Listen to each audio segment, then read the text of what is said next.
सारी चर्चा में मेरे साथ जुड़े वरिष्ठ पत्रकार और राजनीतिक विश्लेषक प्रद्युमन जोशीला जी। प्रद्युमन भाई राम राम। राम राम जी। सभी दर्शकों को नमस्कार, राम राम। ऐसी कौन सी सीटें थी जो गलत बंटी और जिनकी वजह से कांग्रेस की नैया डूब गई? जी देखो, जो 90 में से 89 सीटों पर कांग्रेस पार्टी लड़ रही थी, एक सीट उन्होंने भिवानी की जो है कम्युनिस्ट पार्टी को दे रखी थी, जबकि भिवानी शहर की जो सीट थी वहां कम्युनिस्ट पार्टी का भी कोई बहुत लंबा चौड़ा वजूद नहीं था। बिल्कुल। वो सीट भी कांग्रेस अगर अपने पास रखती और कम्युनिस्ट पार्टी को कोई और सीट देती तो और ज्यादा बेहतर रहता। अब जैसे जो बहुत सी ऐसी सीटें हैं जिन पर हम जो है सिलसिलेवार अगर बात करें, बारडा की सीट है।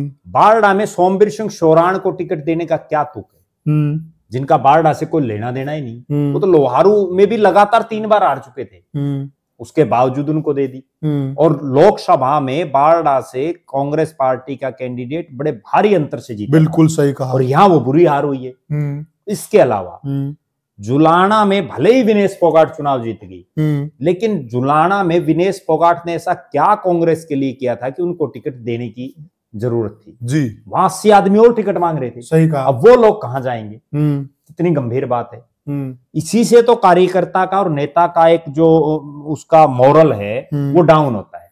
और इसके अलावा जी प्रद्युमन भाई, ठीक है, आपने जुलाना विनेश को दे दी जी, और विनेश वहां से चुनाव जीत गई जी, परंतु जो बाकी जींद की सीटें हैं वो तो सारी कांग्रेस हार गई। और लोगों का ये कहना है कि इसमें कहीं न कहीं विनेश वाली सीट का भी बड़ा रोल है। देखो, निश्चित रूप से होता है। मैं जो आपको बता कि कार्यकर्ताओं का मोरल डाउन हो जाता है। बे 5 साल एक जो है 50 आदमी आपके पीछे घूम रहे हैं, तेल फूक रहे हैं, अपना काम धंधा छोड़ रहे हैं, और उसके बावजूद आप एकदम से पैराशूटर किसी कैंडिडेट को उतार दो, कोई तुक थोड़ी है। अगर यही सीट विनेश फोगाट को सीट देनी थी, चौधरी भूपेंद्र सिंह हुड्डा अपनी गढ़ी सांपड़ा किलोई से लड़ाते। सही बात है। तब पता चलता, मैसेज आता कि भाई चौधरी भूपेंद्र सिंह हुड्डा ने, हरियाणा की एक बेटी है जो जिसने ओलंपिक में जो मेडल से चूक गई और उसके लिए अपनी सीट खाली कर दी। कितना बड़ा मैसेज आता, पूरी दुनिया में मैसेज आता है, पूरी दुनिया में। और आज तक नहीं, ये वर्षों तक याद रखा। चौधरी देवीलाल ने अपना प्रधानमंत्री का जो ताज था वो वीपी सिंह के सिर पर रख दिया। वो बात आज भी लोग याद रखते हैं। बिल्कुल सही बात। श्रीमती सोनिया गांधी को संसदीय दल का नेता चुना जाना था, लेकिन उन्होंने डॉक्टर मनमोहन सिंह को अपनी कुर्सी दे दी। वो आज भी कांग्रेसी बड़े जो है फख्र के और गर्व के साथ उस चीज को बताते हैं। तिगांव की सीट है, ललित नागर, जिसके बारे में हर आदमी ये कह रहा था कि ये चुनाव हारेंगे नहीं, उनकी टिकट आपने काट दी। बल्लभगढ़ से जिन पराग शर्मा को आपने टिकट दी, उनकी बुरी हार हुई, कहीं वो उसमें नहीं थी। पटौदी से आपने परल चौधरी को टिकट दी, कहीं लाइन तक में नहीं थी। अंबाला कैंट से आपने प्रविंदर सिंह परी को टिकट दी, कहीं वो लाइन में नहीं थी। उसके बावजूद जो वहां निर्दलीय कैंडिडेट खड़ी थी, उन्होंने अनिल विज को नाकोचने चबवा दी। सही कहा। और ये तो कुछ एक सीटें हैं। अब जैसे नारनौंद की सीट है, भले ही वहां एमएलए कांग्रेस का जीत गया, लेकिन टिकट वितरण वहां भी सही नहीं हुआ। इसी एक नारनौंद की सीट की वजह से कुमारी शैलजा पूरे प्रचार से दूर रही। बिल्कुल। अगर इस एक सीट को जस्सी पेटवाड़ को टिकट ही आपने देनी थी जी, तो जैसा मैंने कहा कि विनेश फोगाट को गढ़ी सांपड़ा किलोई से, जस्सी पेटवाड़ को भी आप गढ़ी सांपड़ा किलोई से लड़वा देते जी जी, या आप और कहीं, आपके तो बहुत से हल्के हैं जी। तो उसके अलावा अगर बरवाड़ा विधानसभा की बात करें, रामनिवास घोडेला के तमाम कांग्रेसी विरोध कर रहे थे जी, और उसके बावजूद आपने उनको टिकट दे दी। और जो पहले बुरी तरह से हारे, और जब उनकी टिकट कटी वो कांग्रेस को छोड़ करके चले गए। और एक और देखिए प्रद्युमन भाई जी, इनका तो कांग्रेस से तो कर ही रहे थे जी, उनके अलावा वह किसान आंदोलन के नेता भी कर रहे थे जिन्होंने लोकसभा में कहीं न कहीं कांग्रेस को जितवाने का काम किया। नहीं, बहुत बड़े स्तर पर उनका विरोध था। हाँ। और उसके बावजूद उनको टिकट देना, ये कहीं ना कहीं ये दर्शा रहा है कि जिन लोगों ने टिकट वितरण किया, यानी चौधरी भूपेंद्र सिंह हुड्डा और दीपेंद्र सिंह हुड्डा, ये दर्शाना चाह रहे थे। और मैं बड़ी गंभीर बात बता रहा हूं, और होने वाला एपिसोड भी उसी दिन हुआ, बरवाड़ा के लोग गए थे जी। भूपेंद्र सिंह हुड्डा और दीपेंद्र सिंह हुड्डा ये दर्शाना चाह रहे थे कहीं ना कहीं कि हम ही सब कुछ हैं, हम जिसको चाहेंगे उसको जनता को जिताना पड़ेगा, उसको कांग्रेसियों को जिताना पड़ेगा। और जिसका हसर ये हुआ कि आप जहां एक तरफ 70-75 की बात कर रहे थे, आप 37 पर आकर के टिक गए जी। और इन सब के अलावा बहुत सी ऐसी सीटें हैं जो कांग्रेस पार्टी ने, अभी मैं एक उदाहरण और दूं, भवानी खेड़ा में प्रदीप नरवाल को उतार दिया। उनको यही नहीं पता भवानी खेड़ा में गांव कितने हैं, सही कहा। भवानीखेड़ा के लोगों को ये नहीं पता कौन प्रदीप नरवाल है जी। जिन लोगों ने वहां 10 साल 20 साल से कांग्रेस को जो सींच रहे थे कि आपको कोई आदमी वहां नहीं मिला जी। इन सब के इतर बहुत सी ऐसी सीटें हैं पूरे प्रदेश की। ये तो हमने 10-12 वो चुनिंदा सीटें गिनाई हैं जी। इनके अलावा भी बहुत सी ऐसी सीटें, अटेली की हम बात करें, अटेली में राव नरेंद्र सिंह एक मजबूत चेहरा था जी। परिसीमन से पहले जो उनका हल्का था नारनौल, उसके बहुत से गांव अटेली में थे और अगर अटेली से उनको टिकट मिलती तो इंद्रजीत की बेटी 100% चुनाव हारती। सही कहा। लेकिन वहां नारनौल भी हार गए और अटेली भी चुनाव हार गए। नरवाना की आप बात कर लीजिए, अगर जिला वाइज हम आए, नरवाना में बिल्कुल डम्मी कैंडिडेट पार्टी ने उतारा। उचाना में जो कैंडिडेट उतारा वहां आपके ही जिन लोगों को आपने थापी मार रखी थी जी, वो लोग आपके कहने से बैठे नहीं या आपने उनको बिठा नहीं। कहीं ना कहीं तो कोई रोल है जी। सही। जींद में महावीर गुप्ता के बारे में लगातार ये प्रचार था कि ये चुनाव नहीं जीत सकते क्योंकि मांगेराम गुप्ता एक जमीन से जुड़ा हुआ नेता था, लेकिन महावीर गुप्ता तो कहीं लोगों के बीच में जाते ही नहीं, वो चुनाव हारे।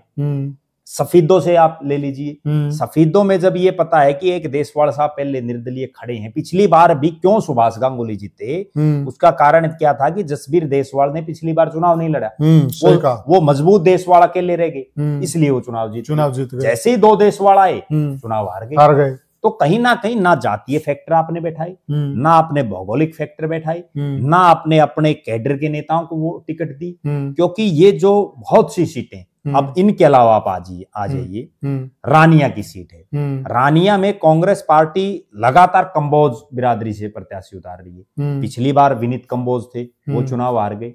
इस बार सरव मित्र कंबोज को टिकट दे दी। अब सरव मित्र का भले ही वो विधानसभा क्षेत्र है, लेकिन उन्होंने उस क्षेत्र में मेहनत तो नहीं की उससे पहले। बिल्कुल सही कहा। जिन लोगों ने वहां दिन रात मेहनत, पैराशूट कैंडिडेट कहेंगे, बिल्कुल पैराशूट कैंडिडेट हैं, ठीक है, पत्रकार हैं, लेकिन है तो पैराशूटर। अब वो 5 साल कितनी मेहनत करते हैं उसके बाद जो है पता चलेगा। सही कहा। इनके अलावा अगर आपको मोटा मोटी मैं बताऊं, पूरे हरियाणा प्रदेश में बाबरिया साहब तो 15 की कह रहे हैं और मैं ये कह रहा हूं कि कांग्रेस ने 35 सीटें कम से कम गलत बांटी हैं। बहुत बड़ा आंकड़ा। उन 35 में से 5-7 जीत भी गए, 5-7 जीत भी गए। क्यों जीत गए? क्योंकि बीजेपी की बहुत भयंकर खिलाफत थी जी। और वो 5-7 अगर और सही कैंडिडेट होते तो वो 5-7 भी 50-50 हजार से जीतते, जो अभी 10-10, 12-12 हजार से जीते। बहुत बड़ा मार्जिन हुआ। आप ये देखिए, बड़ौदा की सीट है, इंदुराज भालू भले ही चुनाव जीत गए, लेकिन वहां जनता की एक आवाज थी कि डॉक्टर कपूर नारवाल को टिकट दिया जाए।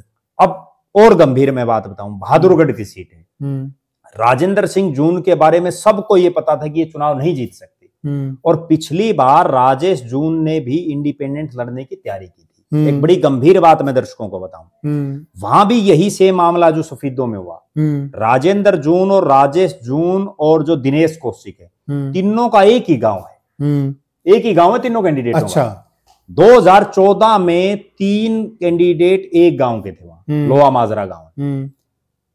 तीनों कैंडिडेटों में राजेंद्र जून कांग्रेस के, नरेश कौशिक बीजेपी के और राजेश जून ने इंडिपेंडेंट चुनाव लड़ा, वो कांग्रेस की टिकट मांग रहे थे। राजेश जून को अच्छे खासे वोट मिले, राजेंद्र जून भी चुनाव हार गए, राजेश जून भी चुनाव हार गए और पंडित जी चुनाव जीत गए। 2019 में फिर से तीनों मैदान में आ गए।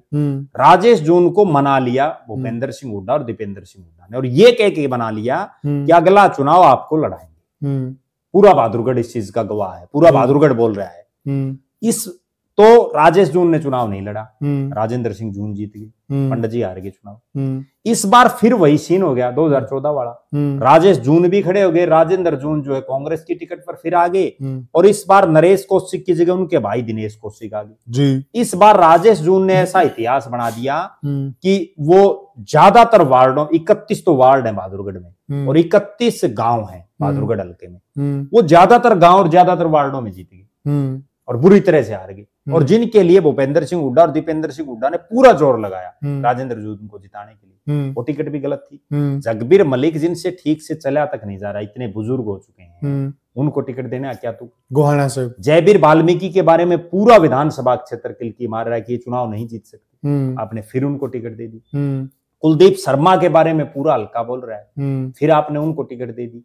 राय में आपने टिकट गलत बांट दी। उसके बाद जो है पूरे प्रदेश के अलग अलग, पानीपत ग्रामीण ले लीजिए आप, सचिन कुंडू को टिकट देना कहीं कोई तुक वाली बात नहीं है। ठीक बात है। ठीक है, धर्म सिंह छोकर के ऊपर तरह तरह के जो है शिकंजे कस रही है लगातार एजेंसीज, उनको आप टिकट दे रहे हैं। सुरेंद्र पवार सोनीपत में जो जेल में जाके आए, उनको आपने फिर टिकट दे दिया। कहीं ना कहीं ये दर्शा रहा है, ये तो प्रद्युमन भाई आप वाली बात है, तो 35 से ज्यादा सीटें हैं। बिल्कुल 35 से ज्यादा बैठेंगी। 15 तो कम कह रहे हैं दीपक बाबरिया जी। बिल्कुल दीपक बाबरिया जी 15 में कहीं ना कहीं वो, मुझे ऐसा लग रहा है कि एकदम 35 कह दें तो कहीं कोई बहुत ज्यादा झटका नहीं लग जाए। ठीक है, तो धीरे धीरे बढ़ाएंगे। बिल्कुल, ये तो उंगलियों पे, हमने तो उंगलियों पे गिनती, जहां गड़बड़ हो रही है। बिल्कुल सही कहा। और इसराना की सीट है, पूरा विधानसभा क्षेत्र ये किलकी मार रहा था कि बलबीर वाल्मीकि जी चुनाव नहीं जीतेंगे, और उसके बावजूद उनको टिकट दे दी। शमशेर गोगी के बारे में पूरा असंध किलकी मार रहा था। वीरेंद्र राठौड़ लगातार चुनाव हारते जा रहे थे गरोंडा से, उनको आपने फिर टिकट दे दी। एक तरफ तो आप ये कहते हैं कि 2 बार जो हार गया उसको हम टिकट नहीं देंगे। सही कहा। कांग्रेस के एक अधिवेशन में ये चीजें पारित हुई थी, और इन चीजों पर बाबरिया साहब भी बार बार बोल रहे थे कि जो 2 बार हार गया उसको टिकट नहीं मिली। कितने 2 बार हारे हुए लोगों को आपने टिकट दे रखी। नरेश सेलवाड़ भले ही इस बार जीत गए, लेकिन हारे तो वो भी 2 बार हैं। सही बात है। उनकी टिकट पर भी बहुत बड़ा प्रश्न चिन्ह है, और वो उनको भी मैं जीता हुआ नहीं मानता। वो भी अनूप धानक की खिलाफत इसलिए जीत गए जी। अनूप धानक की बजाय अगर बीजेपी किसी ढंग के चेहरे को टिकट दे देती, चुनाव जीत जाते। सही कहा आपने। झुलाना में भी वही हुआ। जिन विनेश फोगाट की हम बात कर रहे हैं, अगर वहां कैप्टन योगेश बैरागी की बजाय हल्के के किसी मजबूत जाट चेहरे को टिकट दे देती बीजेपी, तो हार जाती। बीजेपी ने भी ठीक है 5-10 सीटों पर टिकट गलत वितरण किया है, लेकिन कांग्रेस ने तो उससे भी ज्यादा कर दिया, और बीजेपी जीत गई, इसलिए उस पर चर्चाएं लोग नहीं कर रहे। गलत तो बीजेपी ने भी कई जगह किया है, जी। लेकिन वो चूंकि सत्ता में है जी, तो इसलिए अब जीत गए तो सबके वोट आए, गलती भी छुप जाती है। बिल्कुल, अगर वो हार जाते तो उन गलतियों पर भी मंथन होता। तो प्रद्युमन भाई अंतिम बात पे आते हैं जी, कि जो दीपक बाबरिया जी जिस बात की तरफ इशारा कर रहे हैं जी, कहीं न कहीं वो एक असली बीमारी की तरफ इशारा कर रहे हैं कांग्रेस की जी, और यही असली बीमारी है जो निकलती नहीं कांग्रेस से, और जिस वजह से हरियाणा में बार बार कांग्रेस हार रही है जी, परंतु वो मान नहीं रहे हैं जी। तो इनको अब क्या करना चाहिए? बड़ा दल दिखाकर है, इनको ये बात माननी चाहिए और इस पर काम करना चाहिए, परंतु ये वो नहीं करके टाल मटोल और उल्टा चोर कोतवाल को डांटे वो वाली कहावतें कर रहे हैं जी। तो इसमें अंतिम बात क्या होनी चाहिए? देखो, अंतिम बात मेरा तो ऐसा मानना है कि या तो राहुल गांधी जी ज्यादा हरियाणा को लेकर के सीरियस हैं ही नहीं। अच्छा, क्योंकि हरियाणा में 2 महीने रिजल्ट आए हुए होंगे, आप अपना नेता प्रतिपक्ष नहीं बना पा रहे, विधायक दल का नेता, आप प्रदेश अध्यक्ष को लेकर के कोई फैसला नहीं ले पा रहे, और उस हरियाणा से नहीं ले पा रहे जिसके CWC जो कांग्रेस की सबसे ताकतवर समिति है उसमें 2 सदस्य हैं, उसके बावजूद आप कोई फैसला नहीं कर रहे। कहीं ना कहीं अब चूंकि संसद चल रही है, संसद के तुरंत बाद अभी दिल्ली का चुनाव आ जाएगा। सही बात है। तो अभी अगले कुछ दिन कुछ भी होता हुआ नजर नहीं आ रहा, और जितना ये डिले करेंगे उतना कांग्रेस पार्टी खत्म होती जाएगी। जैसे और राज्यों में हुआ है वैसे ही हरियाणा में होगा, जब तक बोल्ड फैसले नहीं लेंगे। बोल्ड फैसले का मीन्स ये है कि भारतीय जनता पार्टी ने अभी रेखा शर्मा को राज्यसभा में भेज दिया। 10 आदमियों की और उम्मीदें थी, 10-12 आदमियों की हम बनेंगे, किसी ने सांस काटा जी नहीं, कोई चुस्का जी। इसको कहते हैं अनुशासन। ये चीज है।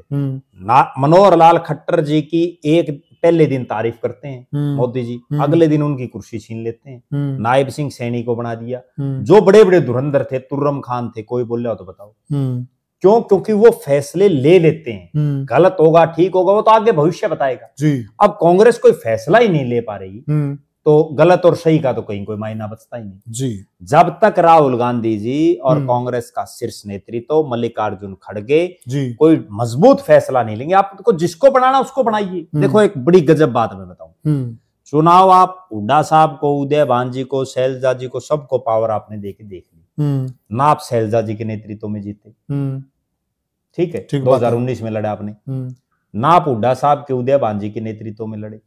आप कोई नया एक्सपेरिमेंट करके देखिए। सही बात है। बीजेपी हो सकता है बीजेपी की तरह कोई नया एक्सपेरिमेंट कामयाब हो जाए, लेकिन नहीं कर पा रहे, हिम्मत नहीं दिखा पा रहे। जब तक ये हिम्मत नहीं होगी तब तक कितना कुछ करे जाओ, तो मुझे नहीं लगता कि कहीं कोई कांग्रेस पार्टी सरवाइव कर पाएगी। तो साथियों, देखिए, हमने जो चर्चा की उस चर्चा में हमने जो कांग्रेस की कमजोरी के बिंदु हैं और जो बात दीपक बाबरिया जी कह रहे हैं वो बात लगातार हम भी कह रहे हैं, हमने भी कई वीडियो में कही है कि कांग्रेस पार्टी बहुत बड़ी गलती कर रही है और उस गलती की वजह से कांग्रेस पार्टी जीत नहीं पा रही है।